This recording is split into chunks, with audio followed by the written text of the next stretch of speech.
who engage with Magic carry various labels: players, collectors, enthusiasts, but another label that's almost inescapably true is customer. Magic the Gathering is, after all, a commercial product, and so it could be argued that everything that goes towards the game creatively, be it game mechanics or art, is in part done so to better sell the game. Can the game's art be separated from its commercial origin, and does it even matter if it can't? We talked to one of Magic's most prolific new school artists, Titus Lunter, about his outlook on the validity of fantasy art and where his own balances lie as both a player and an artist. Welcome to Magic the Flavouring, the Magic the Gathering podcast, where we talk about all things Magic flavour, design and lore. I'm your host, Andy Mann. Hello, this is Nathan Cancel. And today on the show, we have a very special guest. We have artist extraordinaire Titus Lunter. Hello, Titus. How you doing? Hey, everyone. I'm all right. How are you guys? Yeah, not too bad. Not too bad at all. It's been really hot in the UK recently. Like, we're in London, the both of us, or Nathan, you're now just south of London, and it's been sweltering. How are things in the Netherlands, like weather-wise? Warm. Yeah. Yeah, warm. The weather's too close. We had the proud number 3 position of warmest weather here last summer with a sweltering 43. So I'm really hoping we can avoid that this year because the paint was literally melting off of the asphalt. So that's no fun. Okay, I feel put in our place now, Nathan, because it's hit like 32 and we've been sat here whinging. 43, that's a bit much. Well, it got to like 36, I think, on Friday, and I went my normal colour from white to pink. So yeah, British summer had hit by that point. I could recognise it. So we just don't do air conditioning here in Europe. We don't. I know. It's not a thing. No, yeah, I saw a lot of discourse on Twitter, and I think I actually said this a couple of months ago when it was also hot, where there was a lot of people stateside being like, why is everyone in Europe complaining? Don't you have AC? It's like, no, we don't have AC. We have a window and a hand fan. That's all we have, like, between us. Like, there's no air, there's no nothing. Yeah, it's like celery. Like, the more you fan, the hotter you get. So it's really just like perpetuating itself. Also, this is, like, I think the third time we started an interview with a conversation about the weather. We are typically unbelievably British, Andy, man. Well, the last time we spoke about it was with Wayne Reynolds, who is a fellow Englishman, so it kind of came naturally. I think maybe Titus might be looking at us like we're nuts, but there we are. So, Titus, I got you on the show. I approached you on Twitter, in fact, last week, because the Theros Beyond Death D&D book just released last week. It released on the 21st of July. And you have artwork in it, right? You did a lot of the artwork. And in fact, I think the piece that you were showing off was your piece for Kuranos, God of Storms. You did a few pieces for that. Yeah, for the Theros book, I didn't do a lot. I was on a break from Magic art when Theros got commissioned, so I kind of missed the boat in that one, and it bummed me out a little bit that I didn't get to illustrate anything for Theros because I like the plane. I think it's cool. They have a lot of cool stuff in there. So I was talking to one of the art directors over on D&D, and they just happened to mention that they were working on the Theros D&D book, a little crossover.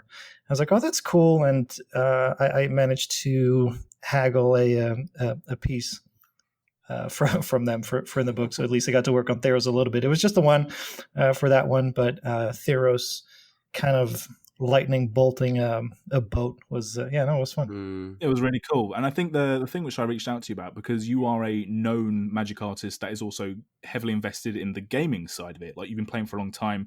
I think I've heard you in other interviews say you've been playing consistently since around 2010 2011. It's kind of played a little bit earlier, and I was interested to know, doing artwork from a game that you play, so Magic the Gathering artwork, but doing it in the medium of Dungeons and Dragons, which isn't a million light years removed. It's still Wizards of the Coast, but like the differences between that. And I think you were saying that actually it is quite different because the D&D is like high fantasy, which is something that's quite different for you. Is that correct? Yeah. So I mean, I came from a science fiction kind of background, right, and stuff that I like to do, and then realism because of the concept art. The pre-visualization art for video games. So that got me into Magic because for the first that I did, Khans of Tarkir, they happened to need really realistic lands, right? Because Tarkir is one of the more realistic, down-to-earth planes that we have compared to some of the crazier ones. Sure. So when I transitioned to some D&D stuff, it was much more high fantasy. Their approach to cameras and their approach to what they want to show in an image, kind of the narrative that they want to tell, is way different because it's disconnected from mechanics, right? It's not linked to this fills the 2/2 flyer spot, or this fills the creature removal spot. So they have a different approach, and as such, they want different things from the image. So yeah, that's a little. It takes a little getting used to for me, but it's fun. It mixes things up a little, even though I'm pretty much illustrating the same thing. Yeah, sure. I mean, it's an interesting one because you've done about 88 commissions for Magic at this time. I think it's about 88. And you are someone that has quite a healthy mixture of landscapes and creature cards, or permanents which have like figures on them, characters. And it was kind of interesting to see you doing this god figure for D&D, which from me just looking as like a fan of your work, seemed to have the perspective of one of your landscapes with the character in the middle. It was kind of a nice mashup to see. And yeah, I really enjoyed it. Are you playing Magic at the moment? Like you've been playing Magic for a while. Have you managed to play much Magic recently during all these pandemic times? Not too. I mean, just a couple of weeks ago, I tried to do it like through whatever I can, so tabletop simulator. Just to get any kind of game in. Scratch the I haven't really touched Magic Arena. Yeah, exactly. Scratch the itch. So no, I hope to. I like the in-game, or the in-person games a lot better. I mean, it's sure, because you're also there for the social interaction, of course. And I'm not a very competitive player. So going on Arena to grind out games, or that's not really my jam. But yeah, no, a little pick up games in tabletop simulator with my play group. Yeah. What formats do you tend to play at the moment? Well, now it's mostly EDH. That's the one. Correct. Such a leading question. Yeah, I want to know, is he going to talk about standard and we're just going to have to nod quietly for a while? No. Oh God, no. I haven't touched standard in a long time. No, it used to be modern. It used to be limited on modern, and then moved to EDH when it got less competitive, kind of less sweaty, Oh yeah, for sure. Yeah, a little less on the line, other than your creative pride, I think. What's your kind of hotness at the moment? What's your favorite commander that you're playing in your arsenal, if you have one? Well, I built a community deck with the help of the community not too long ago. It was it started out as a really kind of like stupid project, I guess. I wanted to be talking a lot about positivity. That's one of the things that I enjoy a lot. Bringing positivity to the community, onboarding players, showing them maybe a different side to the game that you maybe don't get when you watch just the streams online. So I thought I'll build a deck completely surrounding the theme "You win the game," cards that say "You win the game," and I took a few combos out that were because then if you add the combos, it gets too sweaty, and then it's not really a "you win the game." It's more like you're super hard trying to win the game, which is sort of defeating the point. So I built this 5-color Golos deck, proliferate, Helix, Pinnacle, kind of shenanigans, all that kind of stuff. And I tested it out, and it worked pretty well. So I thought, all right, tweak this, and then it started working just really, really well. So I've kind of been on a binge of my 5-color Golos "You win the game" deck. I don't think it's very fun to play against because it's pretty much it's a with Golos deck. No way he's not fun to play against. Surely not. Okay, I don't abuse him a lot, but it was either Golos or Progenitus or whatever 5-color. But yeah, just for the 5 colors. But Golos is useful. Golos is very useful. Do you tend to find, like, I mean, one of the big things that I'm basically always going to be slightly leading towards in this chat is, like, when you're building decks, when you're playing, does your artist brain, working on Magic the Gathering and having worked on Magic the Gathering for a few years, cross over with your player brain? Like, is it in the style that you play or the cards that you choose? Like, say if you're building a deck, does your artistic eye take over, or can you keep those things fairly separate? No, I'm very picky about my lands. Like, oh yeah, damn right. Sure. Yes. Yeah, going after my own heart. Fantastic. What that takes me the longest. Like, so all right, let's say your Golos deck is an example. Then, like, what were the lands in your Golos deck? How did you formulate those? So here I run into one of my big issues with lands, which is which set of original Ravnica duels do I pick? Right? Do I pick the ones from Guild Pact, or do I pick the one from Return? Because the Steam Vents from Return is arguably for me the best Steam Vents art wise. But then I do like the old school Rob Alexander Guild Pact Temple Garden. But the Steam Vents of guilds and the old temple, they don't really mix very well. So it's like, what do I do? These are the stupid things that take me the longest in trying to build a deck. And the rest is kind of like whatever. Not stupid at all. I've got a Bruderclad deck where all the lands are from Urza's Saga and the islands have the lightning motif, which are some of the only islands to have them. And I had to have the command tower from the Brawl precons because they had the lightning tower aesthetic then. So no, you're not stupid at all. You are bang on the money. This is what you should be thinking about when you're building decks.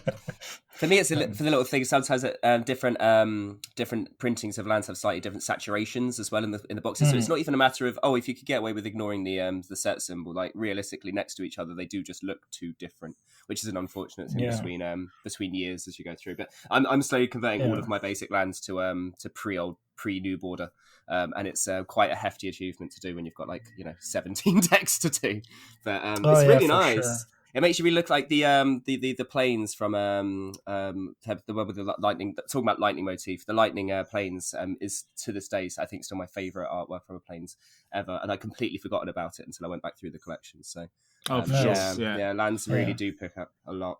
Yeah, sometimes you just find a land and you kind of like it. Like first off, I was kind of miffed about the fact that when my Hour of Devastation full art planes came back, it was basically just black. Which is obviously I didn't paint a black image, but that was just the printing. But then I've been on a mission trying to find the right planes, and I found the planes that I really like. But it's an MPS series planes by John Avon for Mirrodin from 2011. And there's the printing that looks best is the Japanese version. And I'm not being like a land snob. It's just that I got the card in my hand and was like, oh shit, this is like the best planes I've ever seen. What is it? It's mirrored in, but I don't recognize it. Oh, it's an MPS series. What's MPS series? Oh, it's Japanese. And then the card is, for a basic, it's pretty expensive. It's like $2. But nobody has it. Try finding 40 of the planes that literally nobody has. I'm like, that's nah, I don't want to. Just either somebody sell me 40 or I'm not going to bother. I had a similar thing when I wanted, again, it was actually a John Avon land as well, similarly, for my monocolor red deck. I wanted the Sunset Mountain John Avon artwork, and the only ones I could find were ones from the World Championship replica decks, where they gold border them. So I ordered 30 from two different sellers. I managed to get 15 from one, 15 from another, and they came, and it's the old frame with a gold border and the John Avon Sunset Mountain. And actually, to be a land snob, I think some lands look better with that gold border on the card. So I think you definitely need to shop around. Have you done a Titus Lunter land deck? Because you should have at this point. I think you've got all the basics covered, haven't you? You've got the snows as well. Yeah. Not to be particular, but a few minutes ago you said I had 88 cards. I think I have 88 lands. I think my card count is, with the commissions I'm doing now, it's probably 150. Oh wow, okay, I've miscounted. That's a lot. Ish. So it's I'm having this useless chase for Kev Walker, and the guys are up in the 400s, but I guess if the game sticks around for a little longer, who knows. No, I mean sometimes I have my own lands and my own decks. I don't want to default do it. Usually I do because I have the artist proofs and it's just easy to have them, lying around.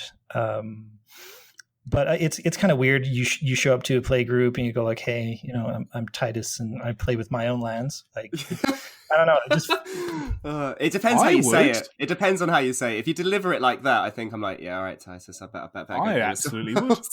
No, I wouldn't judge you at all. I'd be a little bit upset if you didn't have a deck with all your own lands and most of your own creatures and stuff like that. I think that's one of the best things about working on a game like this, surely. Most of all my own creature. Yeah. For better or for worse. Yeah. So other than your sort of interest in getting the right lands, what other flavor things across Magic kind of catch your eye? Do you have any tribes or a certain plane that really get your juices going? Well, I'm a big fan of Mirrodin. I used to, when I played Modern, it was all artifact stuff. So any plane that revolves around artifacts quite heavily, except for Kaladesh, and not because anything against Kaladesh, but just because from an illustration point of view, that illustrating that plane is such a gigantic headache that if we never go back there, it's still too soon. Too much filigree. It's too much filigree. It is, man. yeah. It takes Crazy. forever. But tribes wise, no, I guess I'm a bit of a Timmy player, so any big creatures will do. And then anything that kind of combos off. So I guess I haven't really, gotten rid of that sweaty competitive side because Jorah EDH decks, like new school Jorah EDH decks with combos, mixing it up a little bit with the Ether Flux reservoir. But with the reservoir. And that's mostly because I like artifacts. So it's like, oh, there's an artifact deck, and then if you build a good artifact deck, it's good, right? A good creature deck can be a little mediocre. You're talking to a Brea player here. I get you. I'm all over that. Yeah. Frankly, I think you two are scum, but yeah, that's absolutely fine. You play a Brooderclad deck, for God's sake. I play a Brooderclad tokens deck. I hit people in the face with a bunch of tokens. Sure. I'm not really against choice. Pot kettle black. That's fine. I mean, like we're definitely going back to New Phyrexia in the next sort of year, right? Like, so I mean, it's got to be on the horizon. I won't put you on the spot, size. If you do have commissions that you can't talk about, don't worry about it.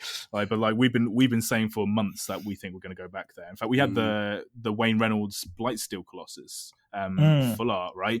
Like, what do you think of that? Because that artwork was so. If you took the Chris Rand Blightsteel versus the Wayne Reynolds Blightsteel, and Wayne Reynolds has injected all this color and movement into these kind of big constructs, like, do you dig it, or are you a bit more old school with your kind of constructs?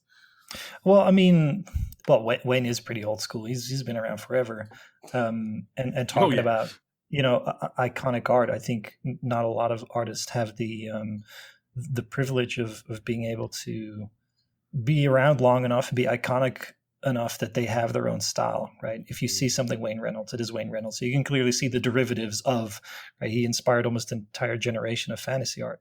So, but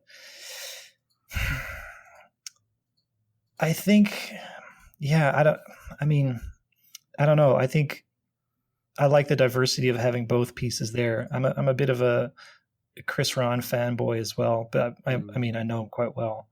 So seeing the kind of moody, desaturated pieces, they really appeal to me. But then if it depends on the deck where it goes in, right? If I had my 5-color Golas deck that's quite colorful, and I'd have to include one of those, I'd include the Wayne Reynolds one because it's nice and colorful. So it kind of depends, but that's the beauty of having alternate art versions. Yeah, right. For every deck is a new sword. Yeah, exactly. Which one fits better, and the fact you can choose between a nuance of different art styles and different art but don't get me wrong, I'm really annoyed they've done another selection of swords, because it's, as much as they do get a little bit cheaper, it's just another selection of cards I can't get my hands on without it costing me half a mortgage. But it is really great that you can obviously choose between, if you want to have a nice moody like dark metalwork kind of deck, or if you wanted to have a more light upbeat Goblin Tinkerer deck, then obviously those two things do satisfy the theme of the deck a little bit better. Yeah, absolutely. Yeah. Cool. So when you're building them, when you're playing, should I say, do you tend to find that the players around you, the kind of play group that you're in, also have this appreciation for the art side of things, or do you think that this kind of interest, which is peaking at the moment and it is getting bigger and bigger and bigger, but do you think that's still kind of fairly niche, or do you think it's something we could see in the very near future becoming like a majority idea of the game as being this vessel for artwork, as opposed to just a game that happens to have artwork on it? Do you know? Yeah, I mean, in my play group, it's a bit of a hit and miss. I mean, some of the guys have no idea when even one of the artwork is mine, right? They just don't care. Regardless who does it, right? Like even if the person who did the artwork is sitting right across from them, they would not know and they would not really care.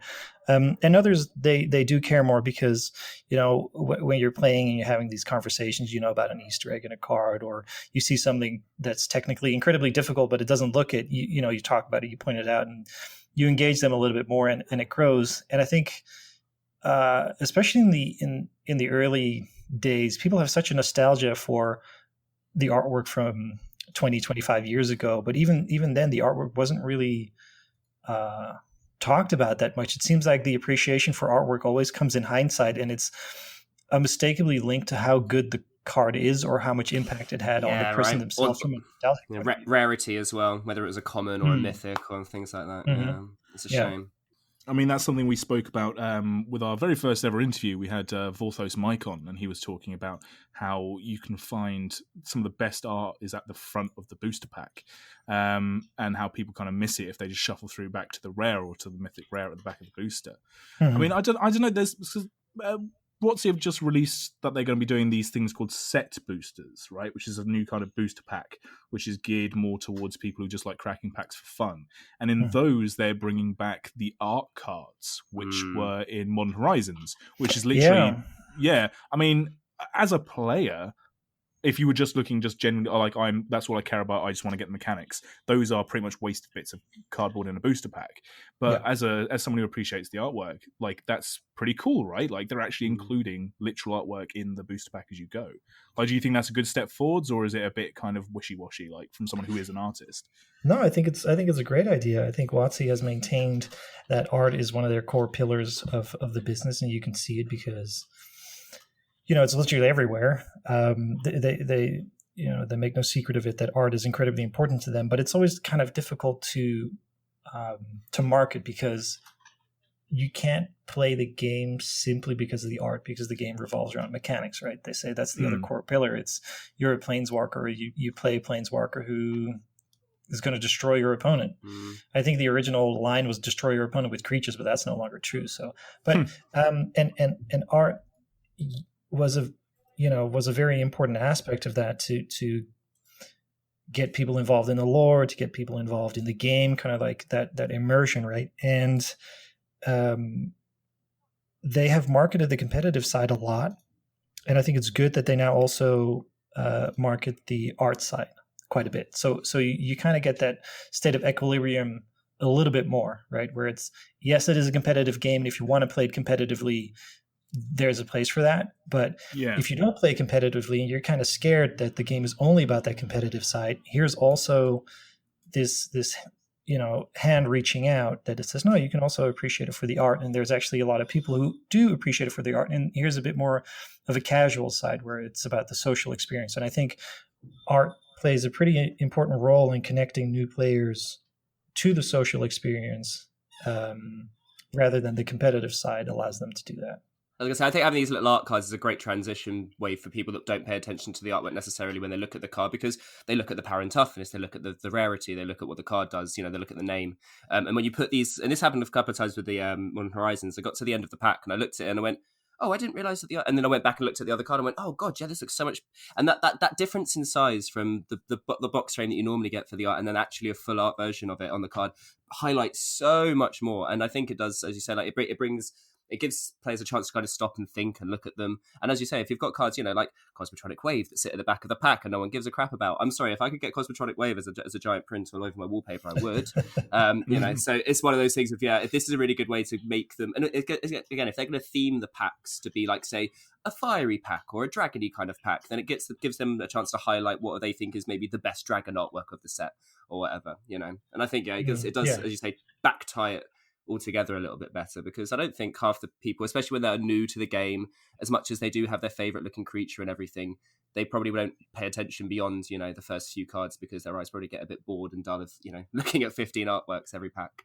That's true. I think the art though is connected to the mechanics though, isn't it? Like something we spoke about with Antetator a few weeks ago when he was on talking about the different functions of different bits on the card, like the name, the flavor text, the mechanics, and the artwork, is that the artwork is a tool to kind of get people to understand the game better if it's a good connection between the artwork and the mechanics. Absolutely. Yeah. I mean, I don't know, like as someone, again, like to kind of tie it back to your experience as a player, Titus, like as someone who is both a player and an artist for the game, if you were to take your artist side of things now, does your player brain encroach on your artist brain when you're doing art for the game? Like, do you see the mechanics as you're painting, or do you try and take it completely divorced from what's going to be on the card?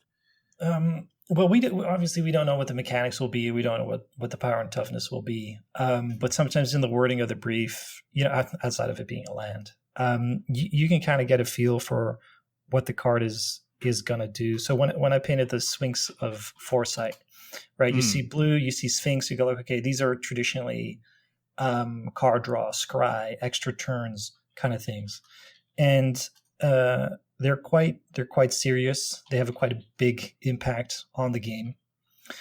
So you immediately think that, okay, I'm going to try and do something that's a little bit more iconic and striking and easy to read, that has a striking silhouette, because if it does turn out to be a very important card, you want that card to be easily recognizable from across the table. When somebody puts it down and it is an important card and it has an important trigger or ETB or whatever, then you want that to be clear, right? That will help sell the game. Same for, you said Cosmotronic Wave earlier. That's a removal spell. They go like, yeah, this is a green or a red spell. You go like, this instant or sorcery that clearly has a destruction thing, an overflowing thing. So you go like, okay, might be a removal spell. They clearly specified that it's an Izzet mage and the power was overflowing. So you go like, maybe this could be an Abrade type situation, or one of the other cards that it did was damage or artifact removal. So you go, okay, yeah, I need to show that this thing could break stuff, right? So maybe you'll put some extra destruction in the ground. We can clearly see, yeah, this stuff can break. That's interesting, because you might end up then second guessing yourself, because then you might overthink, being like, okay, right, so exactly what card is this going to be, and exactly. That's quite interesting. For sure. Yeah. Maybe your player brain actually gets in the way a little bit because you're always trying to second guess. What about cards that for sure what the card's going to be? And what I mean by that is, you recently did the Judge promo for Birthing Pod. Oh yeah. Yeah. Oh, right, did they give you the name Birthing Pod? Did they tell you that's what it was going to be? Yeah. How do you approach that? How does that change things for you? That's a complicated question. I'm sorry to put you on the spot there. Yeah. Tell me everything about how you work. No, it's fine, because it's complicated because it's a layered question, right? I had the fortune of getting to do quite a few reprints, from Wrath of God to Ensnaring Bridge. These are no small cards. So when you see that come in, you kind of like pause for a second, because you don't want to mess up, right? That's the first thing. You really don't want to mess up. And you don't want to mess up because of the players or whatever, because not everybody's going to like your artwork. So you kind of have to drop that immediately. But there is quite the heritage. So when you're doing a reprint, you're always fighting nostalgia. That's the thing. You're fighting nostalgia. And as a player, you want to make sure that you give the appropriate nod. Because I think if you have the understanding of how the game works, and this is by no means a requirement for everybody who wants to do Magic art, but should you be in the position where you do understand where the card is coming from, if it's a reprint, then I think it becomes kind of fun to try and figure out, where is that nostalgia coming from? What exactly is it in people that makes them like that card, that makes them like that old artwork, and how do you then approach the reprint, right? So in this case, the brief was pretty clear. They said, if it's a reprint, it's always in the name. So this was Birthing Pod, and I knew it was going to be the Birthing Pod. And they had a Phyrexian creature coming out of a pod or egg.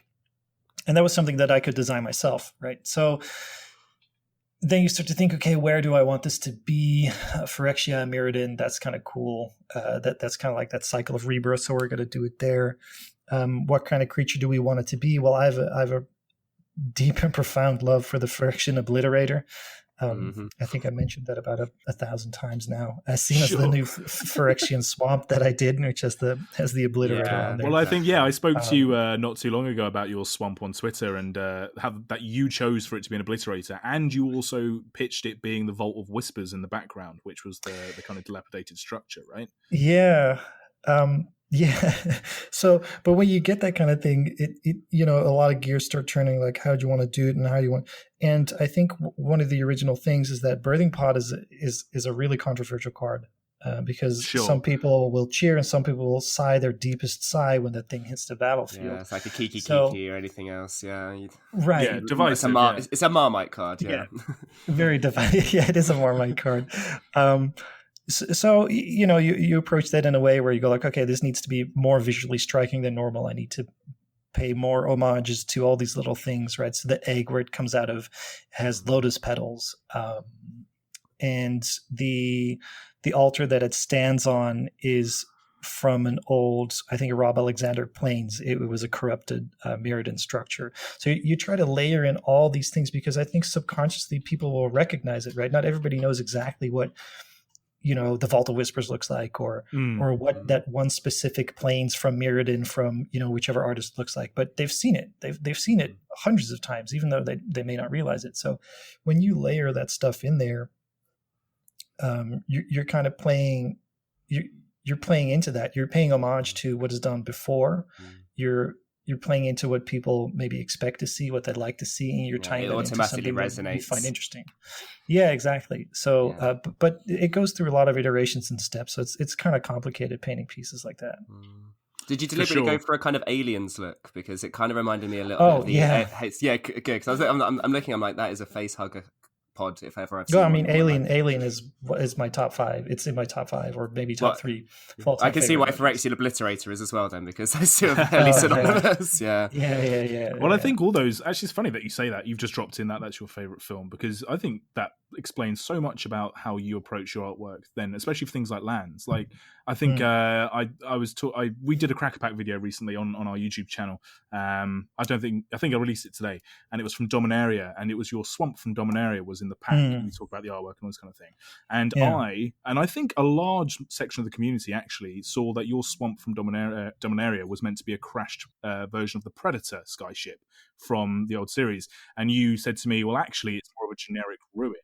But I think those structures, like, it's not necessarily bad that people thought it was the Predator, and it wasn't necessarily like, oh, well, it's not the Predator, so you shouldn't think that. It's just that those Phyrexian influences and the way that you had it crashed in the ground, much like when in Alien they first go up to the space jockeys, and it's this giant structure with all these kind of, different elements to it. I think that explains a lot about how you treat influences and sort of callbacks in magic. Yeah, that was a fantastic shot. I think movies like Alien do something really well, which is something that I've tried to emulate in my work. And there's certain directors of photography that I really enjoy looking at their work. It's because when they approach the ship, there's this unmistakable eerie feeling that you are there with them. It's almost it gets really difficult to peel your eyes away from the screen. It's clearly not a friendly setting, right? It's incredibly hostile, but it's not overtly hostile. There's these notes layered in there, and anytime I try to paint any piece, whether it's a bright plains or moody swamp, I think it's very important that I try my very best to capture that feeling of being there, right? What does it smell like? Is there wind? Is there no wind?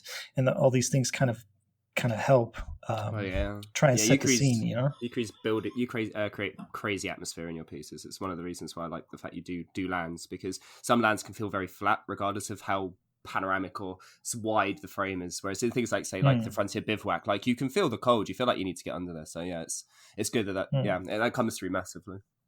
I think it's also interesting that you say that they're not necessarily being sort of in danger, or being like it's not a dangerous situation necessarily when they're walking up to the structure in Alien, because I had that same feeling when I was looking at your Phyrexian land for Jumpstart, because there's the Obliterator and the Vault Whispers, but it was the way that when I first saw that artwork, I kind of thought that the Phyrexian Obliterator was almost melancholic, because it seemed almost up. It's a Tuesday. He's just chilling out, Because not only is it a ruined structure, and it's the ruin of what was quite a glorious structure in a previous artwork, but the land around it is more putrid and acrid, even for Phyrexia. Do you know what I mean? Like, it just seemed almost like it was... The Phyrexian itself was almost in a state of rotting away and being sort of melancholic and like glory of days gone by. Like, I have no idea if that's what you intended, but that's what I took from it. Yeah, I can wax poetically a long time about that piece, no problem. But I think the original, just to keep it short, the original intent was to have the Obliterator, and this was the brief as well, an endless sea of oil. And I tried that out, and it was really cool. It was really striking. You feel like the Obliterator was almost statuesque, and that your presence went unnoticed until you move and ripple the oil, right? Sure. So, and we had to layer in a little bit of a background, so I thought the Vault of Whispers was kind of a cool shout out, and pieces kind of evolve and grow, but that part of the piece remained, and I think that kind of approach is always is always really big in my work. Like, how does it feel? What's the like tagline for this stuff? And with the swamp, it was really all about, has the obliterator seen you already? They stand there in their own statuesque way, and if you know the card, you know what kind of carnage it can unleash. And if you know the Phyrexians, you know what kind of carnage they can unleash.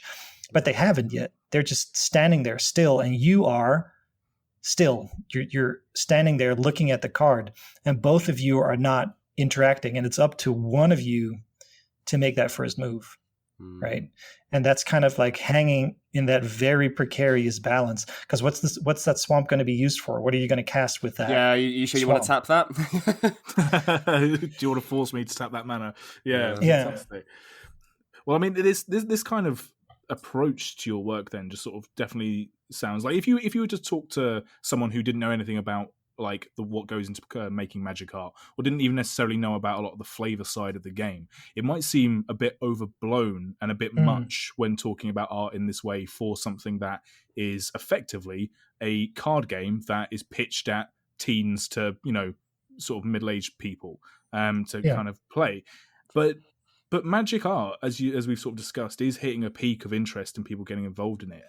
But does it stand on its own? Like, I know this is something that you wanted to talk about, where how do you define art and fantasy art, and also art that's used in games for a commercial process? Can you divorce it from the fact that it's going to be on a bit of cardboard, or is that always there hanging over the piece of artwork that you do? Yeah, that's the interesting question, isn't it? I think that's up for many people to decide for themselves. I think from a liberal arts point of view, anything that is done for commercial purposes cannot be art. That's kind of like the old view, right? If you use this for X product, it cannot be art. But this is a quite antiquated view, right? The most famous example is Andy Warhol with the Campbell soup, where he just paints a literal product, which then became art. So the question always goes, I think it goes beyond that. And to be in the position to ask that question is already quite privileged. You have to know quite a bit about art. You have to be quite engaged with it. So the more we can get closer to the community having to have that discussion, the better it is for the art side, because you got some absolutely incredible painters working on the game, which make absolutely incredibly complicated and captivating pieces of art. And to say that they are purely bound to the product and unable to be divorced from that would be a huge demerit to the pieces themselves, right? So I think it's an important discussion to have. I mean, it's interesting how you kind of approach that, and how the kind of classic ideas are kind of fading away, because I guess you can't necessarily get around the fact that if you're an artist just painting something for that romantic idea of you're painting or creating because it's your passion to do so and you've been inspired by some great muse, there's no other voices in your head telling you what to do or how to do it. But if you're working on a game like Magic the Gathering, because that's what we're talking about, you have your art director, and then you have your sales team, and you're like everyone going all the way up the chain. But the decisions you are still the person with your hand on the paintbrush or on the stylus or however you're doing it. And your example for you using the Phyrexian Obliterator and the Vault Whispers, to keep going back to that land, those were things that you input into your style. So where does the agency start and stop? We've heard a lot about art directors from other artists that we've spoken to and everything, and the art directors seem to have quite a big hand in how a whole set plays out. But like, does that cripple and stifle you, or do you use that as a tool for your work? No, I think it depends on the piece, right? Because you're right, at the start of the day, not even at the end of the day. At the start of the day, it's a job, and you do it, and you take the job because you need money to live. So I think that's your baseline. And Jesper Eising wrote about this in a recent blog post over on Muddy Colors, which is a great resource for any artist. That little bit of agency, as you say, can really push an artwork from being good to great. And not every piece has this opportunity. Sometimes a brief is not good. Sometimes you really don't enjoy painting a piece, but you have to enjoy it. It's work. But every so often you encounter a piece which really resonates with you. And I think then it becomes very, very important to kind of take a minute and figure out, okay, how far does this brief allow me to go? Because we have style guides and everything kind of needs to look the same. But every so often you can go like, okay, you know what? I'm going to try my own thing and I'm going to run with this a little bit and I'm going to really put my own spin on it. And usually, you tell your art director, like, I'm trying a different thing, but they're often quite open to having that extra bit, because they know that if you really connect with that piece on multiple levels, it will be that much better. And there's this hidden, my art teacher used to do this trick where, we'd have to put straight lines down on a piece of paper just with a pencil, straight lines, and then he'd put a straight line down. And for some reason, their straight line looked infinitely better than ours. And it's impossible to put into words why that is, because they're both straight lines, but almost anybody could see that the one was slightly more pleasing to look at than the other. And I think that everybody has this ability to see that. And I think every so often we as artists, we can put that extra bit in there and then it shows, right? Then it's this unique quality. Sure. I mean, what about how a piece of artwork is presented then in a vacuum? So, because the artwork that we see when we talk about Magic, unless you're as invested as, say, someone like myself and Nathan are from what is essentially still a fan's perspective. Like, we do a podcast, but we're fans first and players first, where we will still look up like art galleries and we'll go on Scryfall and we'll search for a certain artist's name or whatever else. But we essentially still consume the art on that, 4-inch by 6-inch bit of cardboard or however big a Magic card is. What if you took that artwork out of its cardboard frame, and if you just put it in like a gallery, or if you just put it in an art show just as its own fancy piece, does that commercial aspect of that artwork and that kind of, sort of artwork by committee because it needs to sell a game aspect fall away? Can it be appreciated for its own thing, or do you think it's kind of still there? That's interesting. I think that kind of reverses it. I feel like the commercial side of it is the fact that it sits on a card and is being used for another purpose. If there wasn't an artwork on a swamp, the swamp still does the thing that the swamp does. I think especially now that a lot of people want to chase up prints and originals and things like that. If anything, now the art is it's being able to lift itself out of the cards. It's now being put onto a canvas. It's now being hung up and framed. I think if anything, it's, as much as it might be more quote unquote commercially available to buy and everything, if anything, it's being hung as art more than, say, if it's being sat in a sleeve in your deck box. I know that the Ron Spencer doubling season, I don't actually know how much it sold for in the end, but when I last peeked in halfway through its bidding process, it was sat at $12,000.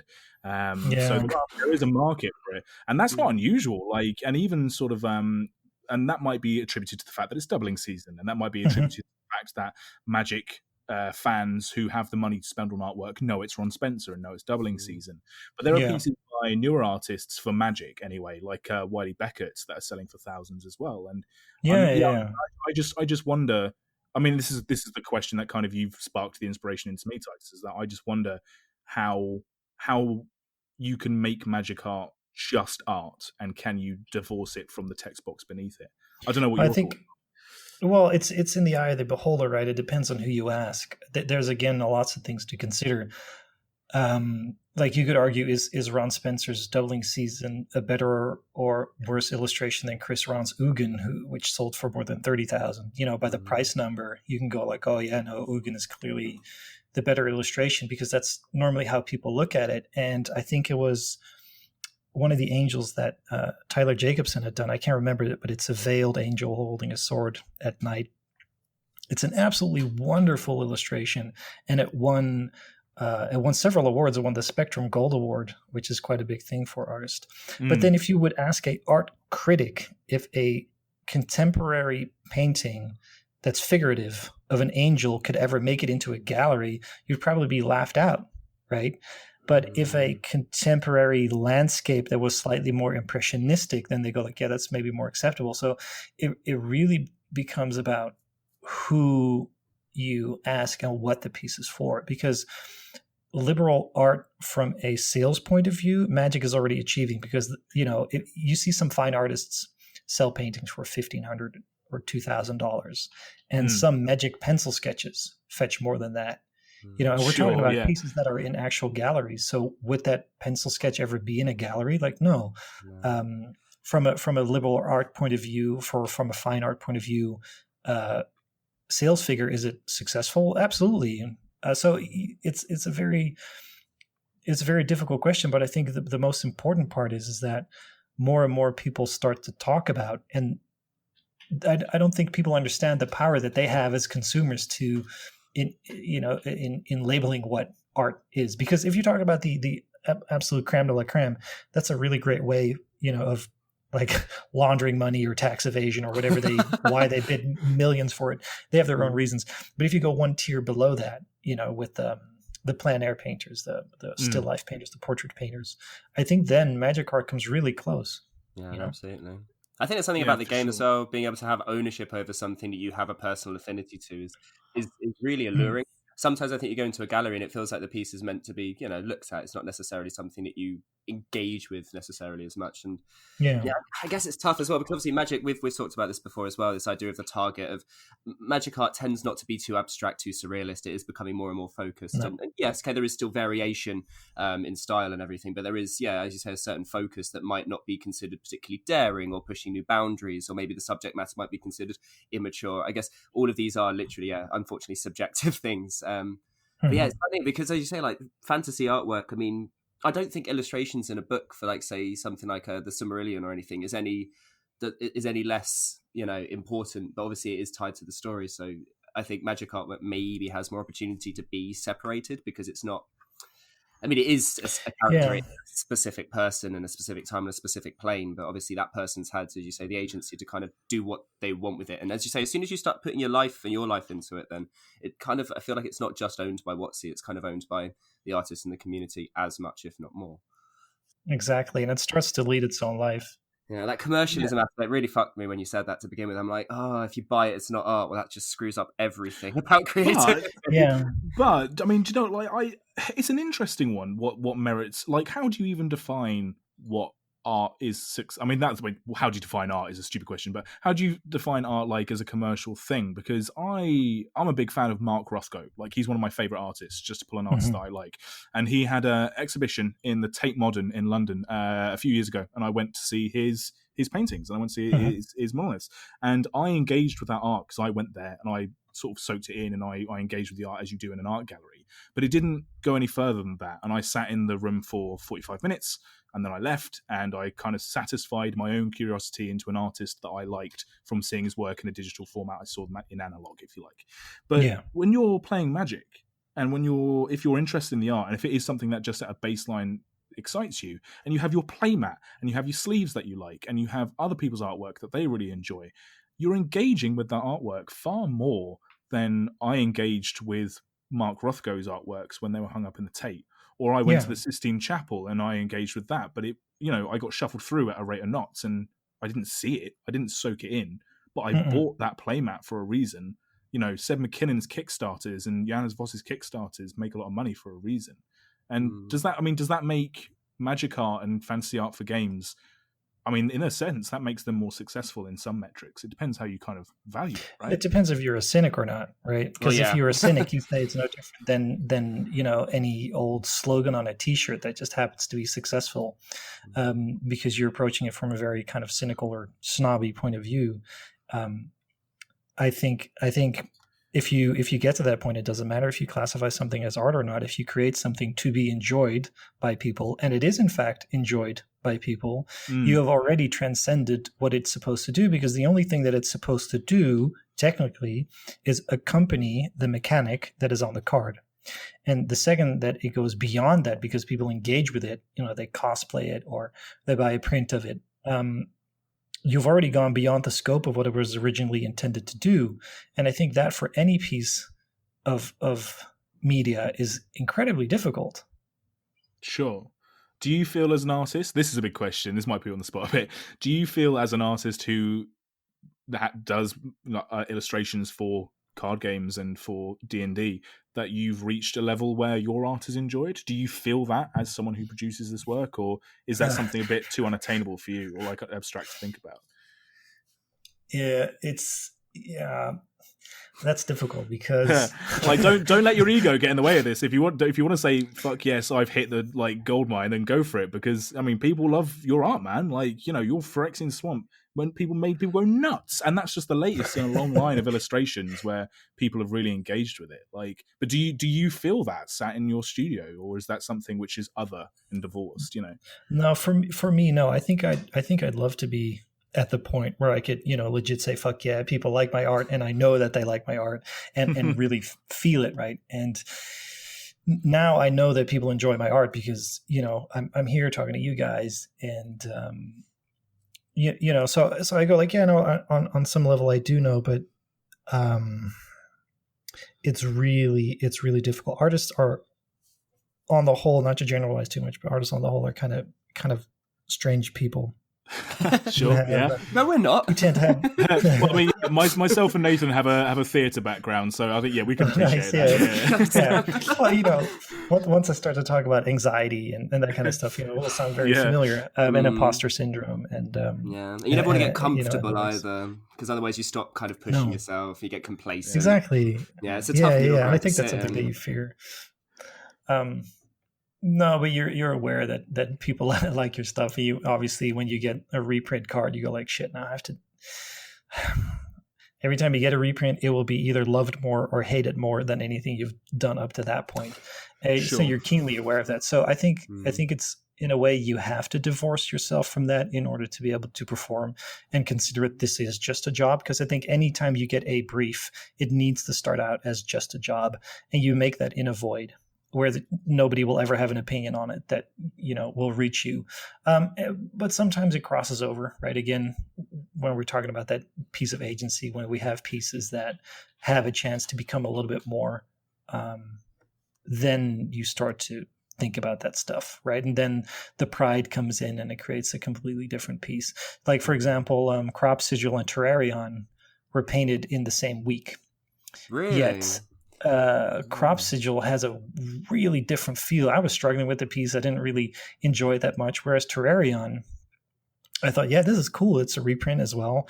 But I like the card. This brief really, is up my alley. And I think for me, when I look at those illustrations, one holds up to this day and the other really does not. So because one's an artifact and one's an enchantment. Yeah, maybe. Just saying. But I do what you mean. You say, yeah, I can kind of, I see what you mean. There is a bit more, I don't want to say life. I mean, don't be wrong, Innostrad's dying anyway. It's a dying plane, so I guess I can understand. But yeah, there are two very, very different things you're doing. Obviously, one's a landscape. Enchantments in general must seem to be the most difficult kind of things to nail down artistically. Like, I think the biggest one for me was the circle, the enchantment circle. You know what I mean, Andy? The night one from Eldraine. It doesn't feel like what it is. And artifacts are quite easy to, it's a bit of artifice. It's kind of fun and easy. How do you make an enchantment, that's scorched, I think the way you've done it, like scorching the land, is fantastic. But yeah, it's a very difficult thing to maybe... It's tough. ...find affinity with. It's abstract magic. Like, and also, how do you even describe that? Like, when I describe sort of like a wizard or a sorcerer and they're using magic, I describe it as their aura. But like, what does that mean? Like, it's very tough. I also think maybe this is where you hit the nail on the head. Because I was looking through your art station earlier, and some of the artworks that really pop out to me are ones that would never work as magic cards. Not just because you do a lot of sci-fi work that I really enjoy, but obviously fantasy and sci-fi are quite different. But I guess subject matter is really important. Like, obviously with most magic cards, unless it is like an enchantment or a land, you do have that subject. And most good arts, don't get me wrong, still life is a lauded type of artwork, but realistically, landscapes and things like that are more highly praised. And it might be difficult when your subject is a dragon or a goblin smacking another goblin over the head, or this little trinket. It's kind of hard to make it feel not twee. It's a really hard word. I want to find what the word is for magic artwork, because it has a very specific word, and I don't know what it is. I'm doing these interviews, we're getting closer and closer, but it does have a certain feeling to it that does, divorce it ever so slightly from being individualistic in artwork, and obviously being a point of a subject that you kind of have to obviously build the entire piece around. And I think enchantments maybe where that line just kind of falls apart completely. Yeah, I think that's an interesting thing that you say, because it hits the crossover of the kind of two archetypes of artists, at least that I know of, where the one artist is kind of like they're so connected with the story. When they're painting goblins, they go like, "Oh, I like this goblin. This is his name, and this is the other goblin's name." And they kind of smack it. They're the little kid who had, the little toy figurines that were really animatedly painted or animatedly fighting with them, and go like, and they can really empathize with the characters that they're painting. They have stories for it, and they're interested in their backstories and all that kind of stuff, right? Whereas I can't do that. If somebody gave me like, "Oh, paint this human with a sword," it would never go beyond human with sword, because it's not what I care about. It's not what I find interesting. I find their setting interesting, and where are they, and when is that? Yeah, exactly. And enchantments cross over because you need to have the clear environment, but then also a bit of narrative from the character point of view, which makes them quite difficult. They can be quite difficult. It's almost like a passive action, and that's a really how do you draw a passive action? Oh yeah, same for any 2 point or 2 or 3 frame animation kind of thing. They're a nightmare. Yeah, so we're talking about different styles of painting and how you talk about artists have a lot of anxiety and a lot of sort of imposter syndrome and stuff. Like the Magic community, artist wise, there's loads of artists that work on Magic, but a lot of you guys seem to be quite on like a one-to-one basis, because I'm sure you must sort of like work with each other quite a bit in certain capacities. Like, are there any artists that you like really admire at the moment in Magic, or are there any artists where you kind of really dig their stuff? Like, who are the kind of artists that you really are into at the moment in Magic?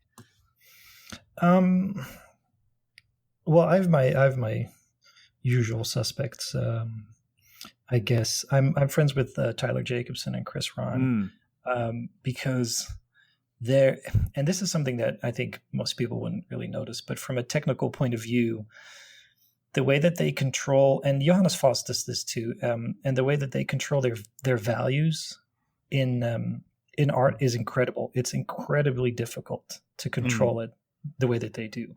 So yeah, they're always kind of high. John Avon is always up there, not because his technique is that good, but he has a way of creating very striking images with very little tools, and that too is really difficult. Not because some of the more modern artwork tends to get very, very complex and very complicated, because with the digital tools we can 3D model stuff and reiterate on it and over, and pieces tend to get extremely complicated, which doesn't always help. So I tend to come back to the same ones, and I feel bad because I'm probably forgetting like a dozen artists, like Chase Stone, for example. Chase Stone, he's like the most method artist that I know, right? He's like a method actor. He prepares for pieces for a very long time. And weirdly enough, with Chase Stone, you guys don't get to see this, I guess, but his sketches, I don't know if he ever posts it. He's kind of a social recluse on the internet. But his sketches are often far better than his finals, in my opinion, because while his finals are super tight and sometimes with 3D elements, I've seen him just paint that way in a matter of an hour, and it's mind-boggling. So yeah, I guess if you immerse yourself into it, you can kind of, it flows maybe a little easier, and then when you have to when you finally have to clip it, it kind of loses that extra bit of potential that was still going. I guess maybe you feel like, because it is going back to a little bit of our earlier conversation, you feel that because it is going to be a product that is going to help a company sell a game, you might need to polish it a bit more. Like exactly. Yeah. I know that your partner, Suzanne Helmig, I've completely butchered that name, I'm sorry. That's actually correct. Oh, thank you very much. There we go. Crossed it. UK. I'm an Englishman that can say different names. There we go. I know that they've done, they're actually a little bit different to your art style. I mean, obviously they would be, but where you talk about how you find characters very different. Susan does lots of figures. I know Outlaws Merriment did Outlaws Merriment and all the tokens surrounding it. Yeah. Like, is there anything, I don't know how, like, whether you guys work sort of in close proximity to each other, but is there any like looking over the shoulder being like, how are you doing that? And I'm like, she's sitting right behind me now. We get asked the question a lot if we work together, or if we kind of like feedback on each other's work, or how does that work? And I think while we do sometimes do commissions together, we did a DM screen for Beadle and Grimm's Eberron for D&D together. But we have a completely different philosophy in how we approach art and what we find important. And I think in terms of being a landscape or a character-oriented character story or landscape mood, we couldn't be further apart on the spectrum where we come from, right? So it's kind of weird because I see why people would ask how, if we work together and how we work together, but we come from such a different, it's like you're both builders, right? But one is a mason and the other is a roofer. Like, yeah, I mean, you work together, but you don't work together, right? Sure. Yeah, you understand you understand the process that you're going through, and I think mostly from a support point of view, it's the best because we have quite big ups and downs, and art is not an easy profession. Same for, I guess, theater. It's not easy to do that kind of stuff. So having a partner that understands that is incredibly valuable. Yeah, for sure. So, I mean, one of the sort of things that we've been asking artists and different creatives that we've had on the show, and this is a bit of I didn't put this in the brief, so if you think it's a bit of a tough question, then we'll sidescale it a little bit. But was there exactly? Yeah, take it easy so far. I have a habit of doing this. I'll look at my outline and I'll go, "Oh, that's all trash." I'll just ask him this instead. Was there a point in your work in Magic, or really anywhere else, but because we're a Magic podcast, we tend to relate it back to that? Was there any level up moment for you in your work? Was there a specific artwork, or maybe your work during a certain set where you think you discovered something new, or maybe you moved in a different way that you're really sort of happy about? Or has it been consistently knocking it out the fucking park ever since you started? I mean, it feels like it's the opposite, right? No, I mean, I had there's this distinct light bulb memory, right, where I went to the States for a push, and I was so jet lagged, and I kind of rushed through my Battle Bond lands, and I missed the deadline by 2 weeks, I thought, but it was actually 2 weeks early. So those pieces have such a loose, because I really rushed through them, right? trying to get them right. And as I was doing those pieces, I was jet lagged. I was working, coming into the office at 8 a.m. and then leaving at 6 and then doing the Battle Bond things. And it was right at the point as well where I was really bummed that, coming from a concept background, it's about making super realistic images fast. So as a concept artist for video games, you need to make 2 or 3 hyper-realistic pieces per day. So you use a lot of photo work and etc.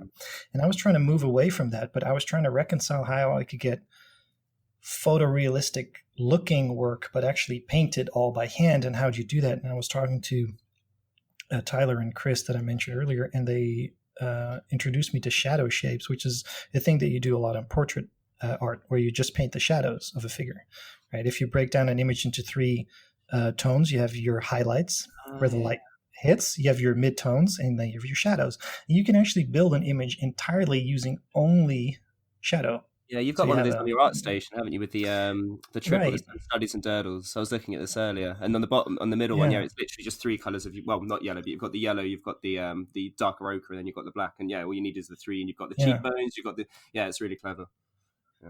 So, and that just opened up, I was like, oh shit, and it made me realize that the form in my other paintings was terrible, but the paintings that followed that were good. And I think shortly after, I painted Temple of Malady and Mystic Forge, which I think to date may still be one of the best illustrations that I've done.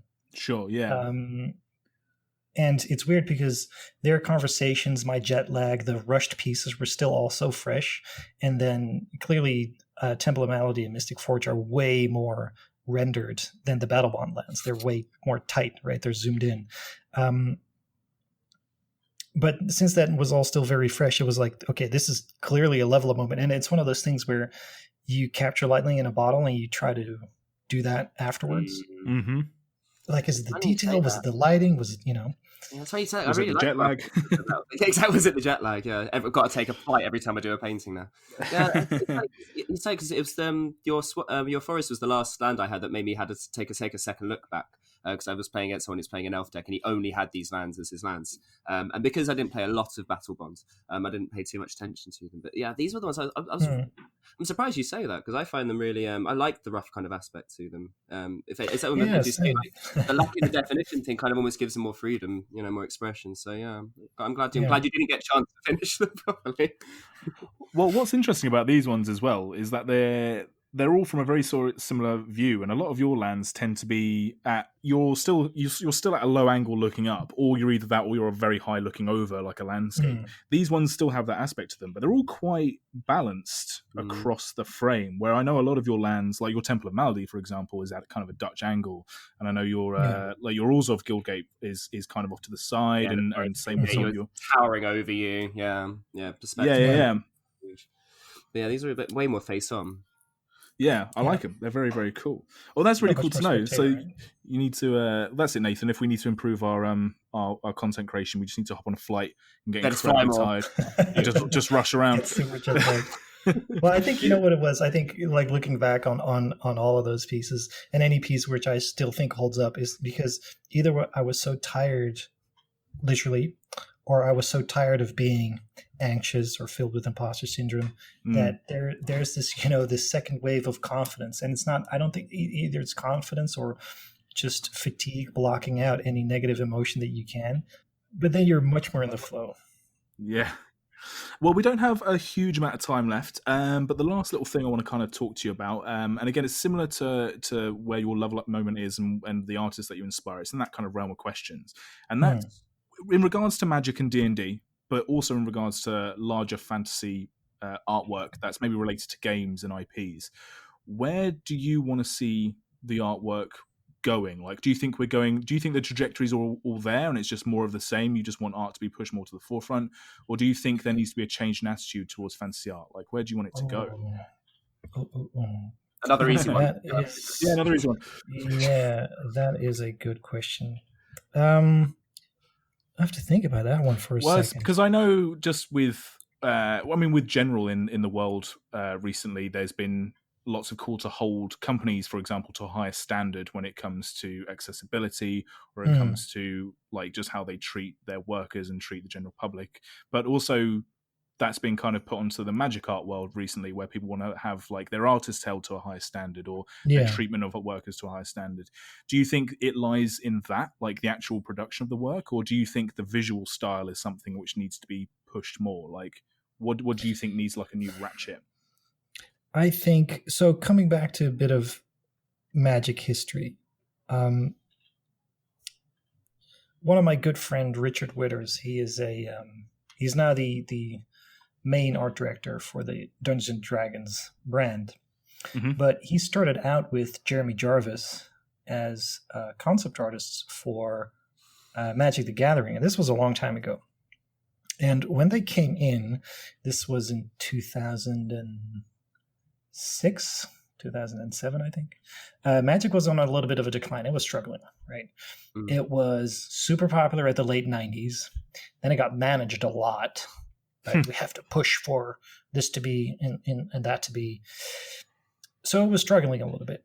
And struggling to the point where in come these two dudes, and they ask him, please just create some planes for us. And, here's a carte blanche. Just do, because who still gives a shit about this game, right? And they come up with Innistrad, Zendikar, and Mirrodin, arguably in the top 5 of most iconic Magic planes ever. For sure. And it was because they weren't oversighted that much. People didn't care that much, and their own voices came out a lot more. And I think we need to go back to that, but on a much broader scale. I think, and WotC to a certain degree is very much aware of this, their style guides and their world building had gotten extremely specific, which kind of takes the fun out of us as artists, but from a commercial point of view, you can understand. But now they're looking at the broader spectrum, and I think we need much more diversity in the artist space that we have by far. And part of the responsibility there is within the artist community to make it, friendlier. Then I think the company needs to hire more diverse people. And then I think they need to focus less on the exact nitpicky part and stop over art directing stuff, which is not their fault. It's, it's what everybody top down wants. And this is the horrible part as an illustrator where you have to illustrate by committee, where you and the art director might be on the same page, but somebody else wants something else. Yeah, exactly. Right. So I think if we do that, we start to appeal to a more broad group of people. And I think like the alternate art stuff that we'd seen in Ikoria, right? The alternate lands and the Godzilla stuff. Secret I think that was exactly. I think some of that is a little bit too heavy-handed and on the nose. Would you say maybe the lands for something like Jumpstart is maybe where they're trying out these kinds of things, where it's not overt, but it's something slightly different? Well, it depends on the artist as well. So some artists just do have that heavy-handed touch, and it feels kind of off if you're not used to it, right? So I think it's trying to find what matches, but at least introducing people to the fact that we have in the art world, in the contemporary art world, an incredibly diverse group, and if we can tap into that and find the right place in showing that, I think that could be incredibly a positive, because what it allows everybody to do is that, okay, now you're taking kind of the pressure off in how this is supposed to look. Like, it no longer needs to fit this picture perfect, Hollywood bleached teeth kind of whatever boring shit that it could move into. If you continue down this road, all the art will look extremely homogenous. And some games already do this, and I think it's terrible. I think it's awful. And the fact that a lot of teenagers like it, I don't care. Because teenagers don't know what they like. They don't. The world is telling them the wrong things, unfortunately. Right. Yeah. Right. What do they know? And I think if you go like, okay, we have this really high standard for artwork because we have art directors and senior management who understand the difference between good art and bad art, regardless of how it's painted, right? And what kind of style or genre it's painted. If you have confidence in those people and you give them a little bit of free rein, they will hire people who will then feel free to do whatever it is that they want to do, right? Because, for example, I want to work less rendered, less tight. Yeah. But that's not what they hired me for. And I have this discussion with them all the time. And they said, no, we like the tight stuff that you do. That's the slot that you fill. So please keep doing that. And I'm like, okay, then I'll treat it as a job, right? Then, which is fine. We have this relationship. But now you're noticing that from my side and their side, they're going to go like, okay, well, actually, when we let the reins loose a little bit, you feel more comfortable and you create better work because you feel more connected to it. And I was like, yeah, exactly. So I think if we could move there, with everyone, with a much more diverse crowd and not just white dudes. They should have confidence really in people as well. Like, at the end of the day, over the years, this game's been running long enough now, and it's funny that a combination of both artists being more in the spotlight and obviously diversity being more in the spotlight is the perfect time for them to capitalize on it and lead the wave. Even if it is conceited from a business point of view, they're just satisfying the masses and ticking the boxes. At least they're ticking the boxes, even if it is a contrived way of doing so. As I say, if you have confidence in your team, then your team is going to do amazing things for you. You've just got to, as you say, let the reins off a little. Yeah, and you could tick the boxes and have significant progress from almost a societal point of view at the same time, right? If we could advance tolerance through capitalism, all right, fuck it, let's do that first. Let's just do it. Yeah, for sure. Yeah, because then we'll at least have the one thing. So, and then we can see afterwards. Yeah, exactly. Let's see if we can move more towards liberal. Yeah. Cool. Well, I think that's a pretty good message to end on, to be honest with you. Let's all use Magic the Gathering artwork to bust the system wide open. I think that's probably a good way to think about it. I agree. Cool. Well, Titus, mate, thank you so much for coming on to talk to us. It's been an absolute blast. We love recording interview sessions with people, but it's a real treat to sort of see inside your mind and to kind of hear your thoughts on things that sometimes we don't really get to hear about. Like, a lot of people, they only engage with artists through just what they see on the cardboard, and even if they like you through virtue of that. Like it's much cooler to kind of actually hear and see you and, you know, have you as a person on chatting about Magic. It's really cool. Having one foot in, one foot out really helps a lot. Yeah, fantastic. If they want to sort of see more of your work outside of the cardboard, or if they want to kind of catch you out in the wide world, well, I say the wide world, online, they probably shouldn't approach you in the street. Where can people find you online? Well, it's just my name, Titus Lunter, on Twitter and my main website, tituslunter.com.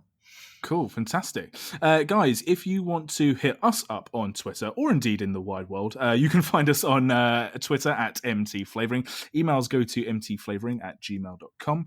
My personal Twitter is at AndyManface. Nathan's, yours is? At the Fox in the Moon.